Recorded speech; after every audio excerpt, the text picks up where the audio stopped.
1 Mississippi, 2 Mississippi. His visit wasn't planned. Yet when she saw the car pull up, riding the cusp of a tempest, Eve was unsurprised. Headlights sweeping up her driveway in this remote, vast space they called home could have been reason for fear, panic or, at the very least, an unsettling unease. But looking up from the sink, where she stood carefully drying a crystal wine glass, seeing the lights, she immediately knew. Rafe was behind her in a second, all agitation and tension, hating surprises, hating things out of his control. Who on earth can this be at such an hour, and in this weather? He complained, fiddling with his wedding ring, a subconscious action he did in the vicinity of her father, betraying that he, too, knew the identity of their guest. Her eyes glanced at the clock on the wall. The clock her father had given her. Swiss, reliable, punctual, the context for Rafe's question. 9:30. Winter had tricked them into feeling it was later than it was. 9:30. There were nights, she remembered them like they were a fleeting dream, they would be emerging at 9:30, to see where the evening took them. When they lived in the city. Before Zach.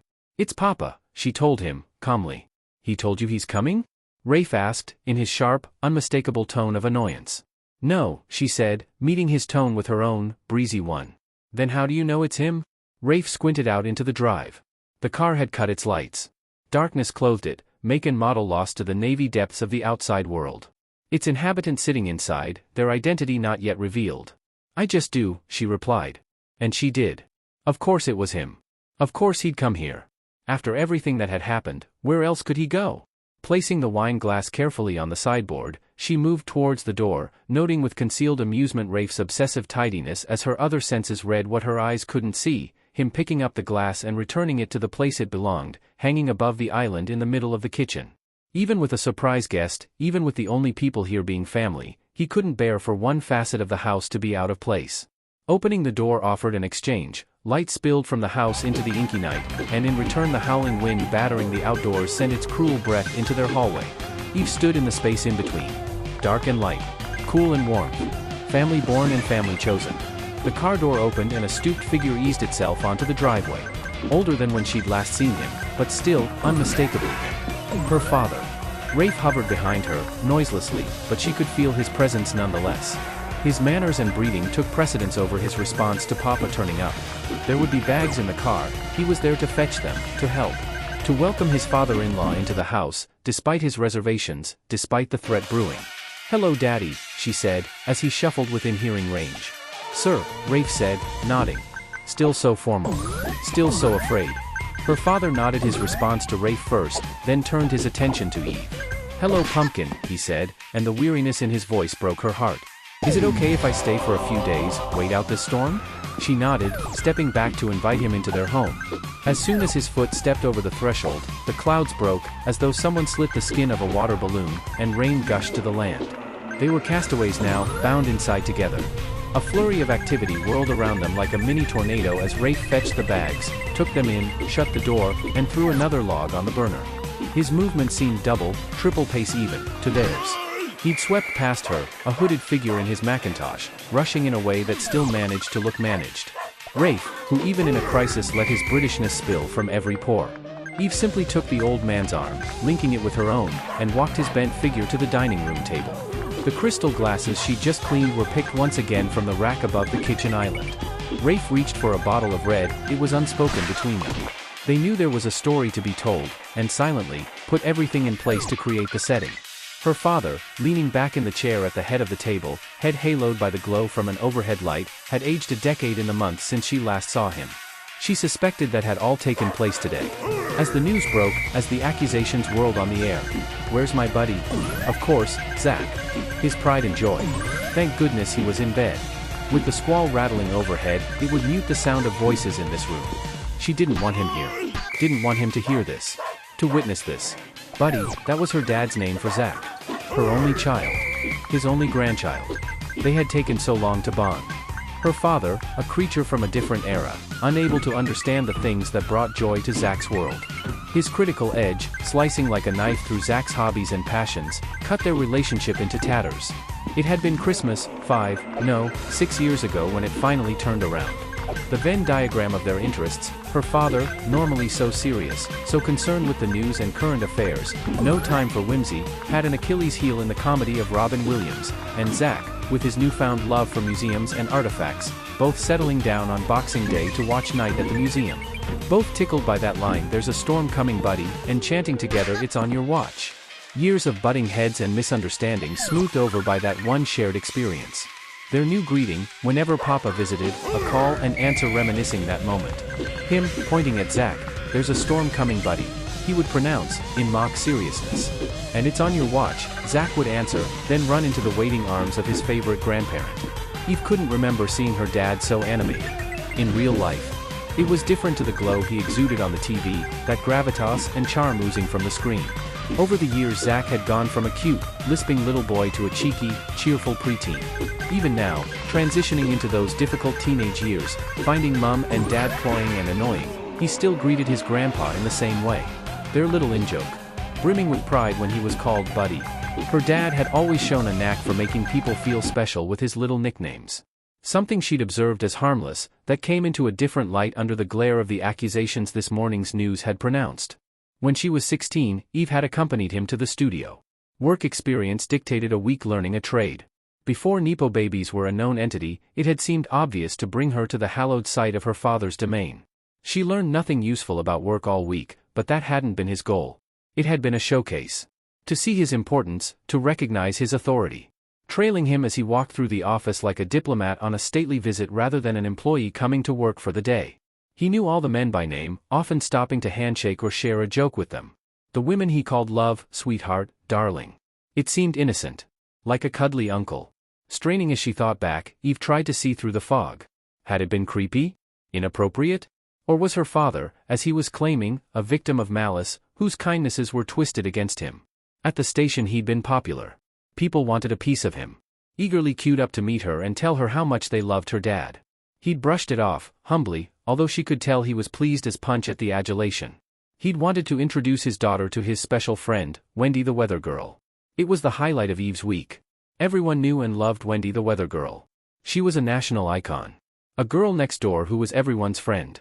Especially, it seemed, Eve's dad's. "Hi Dollface," he'd said, as they stopped at her desk. "Papa," Eve had admonished, surprised at finding her voice. "That's Wendy, not Dollface. Actually it's Jan," Wendy told her, coolly, none of the bubblegum charm she flaunted on screen. They liked the alliteration of Wendy. Simpler for the public.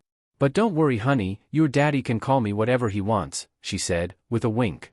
The same wink that signed off the weather. The famous Wendy wink. Up close it didn't feel friendly and assuring. It was charged with something. Lust? Requited or unrequited? Eve hadn't the fortitude to think it through at the time. Now, looking back, she still didn't know. "Doll, I want to introduce you to my little girl?" Eve was amazed to hear her father drawl. Where was his articulate speech? He didn't even sound this casual at home with his family. Wendy was mesmerized by him. Watching as he started to speak again, hanging on every word. "She's afraid of storms, and I can't think of a better person for her to talk to than a weather girl. What are you so afraid of, hun?" Wendy had asked, whilst her gaze remained on Eve's father. Eve shrugged. How to tell this woman, who she looked up to, worshipped, who was the essence of the womanhood that seemed to elude Eve, with her awkwardness and growing pains. How could she admit, she was afraid of everything? Afraid of night falling. Afraid of the wind howling in the trees. Afraid when the windows rattled in their panes. Terrified by peals of thunder and flashes of lightning that would unnaturally light up her room with a spooky silvery glow. Afraid of the unknown, what was contained in the very depths of the storm's soul, and of the harm it intended to do her. Afraid it was childish to still feel this way at 16, just 3 years younger than Wendy was, as Eve later learned, and worried she would never truly grow up with such a primal fear holding her back. Wendy's eyes finally slid from her father's face to lock Eve squarely in her gaze. She arched one perfectly plucked eyebrow with a querying look. "I guess I don't like uncertainty, don't like not knowing what they bring, when they'll be over, how much damage they might leave in their wake." Wendy nodded. Her eyes went back to Eve's father, to check his gaze remained on her, taking in her soft skin, her manicured face, her shiny hair, the outfit that showed just an inch too much skin. "Smart kid," she told him. Looking back to Eve, Wendy smiled. "We can't predict what will happen. But there's no such thing as bad weather. Only bad preparation," she told her. At the time Eve thought this was the pinnacle of wisdom.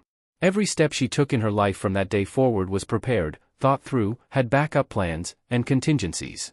She thanked Wendy and walked back to her dad's office, pulled out her notebook and began writing profusely. Plans. If Wendy the weather girl said preparation was key, then Eve would become the most prepared person on the planet. Later in life, Eve realized you couldn't plan for every eventuality. She hadn't been able to plan for infertility and the futile ravages of IVF, hadn't been able to plan for how fiercely she would love the surrogate baby that finally joined their family, years after she and Rafe had fallen out of love, years after learning of his countless affairs. She hadn't planned for her mother dying, suddenly, one inclement morning as she was out pruning her fruit trees.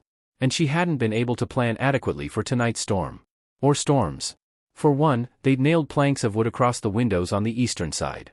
Brought in all the garden furniture. Stocked up on tinned foods, candles and bottled water. But for the other storm that whirled in through her front door, there was nothing. No plan. No guidebook. She didn't know how to think or feel about it. It was her papa. The man who always made her feel safe. Who came and tucked her in bed when the skies were screaming, and let her put cold feet on his legs when she ran scared into his room in the middle of the night, chased by angry thunderclaps. He was her shelter in the storm. And now he was the storm. She didn't want to believe the accusations, but she couldn't disregard the voices of victims, Jan, as Wendy was now formally going by, among them. A loud boom of thunder brought her back to the present, to the dining table, to the somber faces gathered around it. They were illuminated in a freeze by a sheet of lightning that seemed to wrap itself around the house, before falling into darkness and taking them and their comfort of electricity with it. Another thud of thunder came quickly behind it. The storm was overhead. As the timbre of its roll faded away, the sound of a match striking a surface filled the otherwise silent room, and Rafe held its glow to a candle in the center of the table. Only she could ask the question. Only she had the right to enter the eye of this storm. "Did you do it, Daddy?" she asked. The question struck quickly, and she was surprised how strong and steady her voice sounded. Surprised at how bravely she'd gotten to the point. Inside, something teared at her soul, the unbearable knowledge she'd asked her favorite person in the world the worst question she could fathom. He looked directly at her, and for a moment his visage was once again illuminated by lightning. He waited for the immediate fall of thunder and then cleared his throat. "You're not afraid of storms anymore, are you, Evie?" he asked.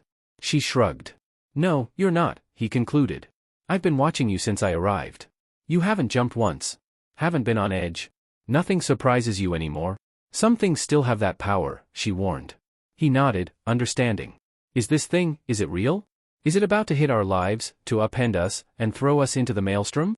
The conversation paused as lightning warned them of the impending crash of thunder. Eve counted in her head. Before it had been instantaneous. Now there was a 3-second interval. She thought back to that day in her dad's office. Wendy had stopped by, and knocked on the door. Eve looked up. "My dad's not here," she'd said. She felt stupid saying that. It was obvious she was the only one in the room. "I know," Wendy replied, moving inside the door and crossing over to the couch tucked up against the wall, sitting down with an ease that betrayed familiarity. "I came to see you."